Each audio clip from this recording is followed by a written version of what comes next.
So what you are advocating for is more than just someone doing a job, getting a job done. This is the entirety of a person experiencing transformation. So at New Life, we use language like it's not just your role, it's your soul, it's not just your gifts, it's your character.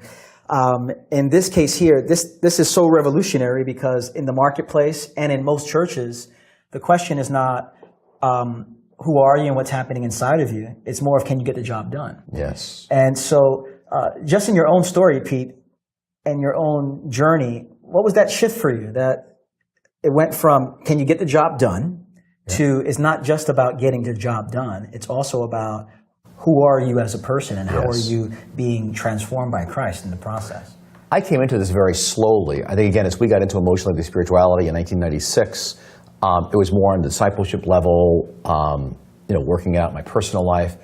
But I began to see and put together the obvious pieces as I was working with people in leadership. And I began to see patterns and behaviors that were illogical. And if you've read even the pop books like Emotional Intelligence 2.0, they talk a lot about how emotional intelligence trumps IQ every time, and giftedness. And I would see that people, for example, may be carrying a message. It's called an introduct in object relations theory, and they carry an internal message called "I'm a loser," "I'm no good," and they may have, or "I'm stupid."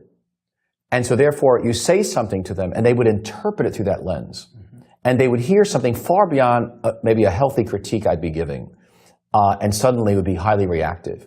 Or someone who had a PhD, but if they didn't get the right answer, they had this message, "I'm stupid." And this irrationality, and then I began to realize it's not just simply a team doing a simple Myers-Briggs together or doing some team-building exercises. There was a lot more going on beneath the surface that was impacting the team functioning and a person's ability to serve Christ in the church. Yeah.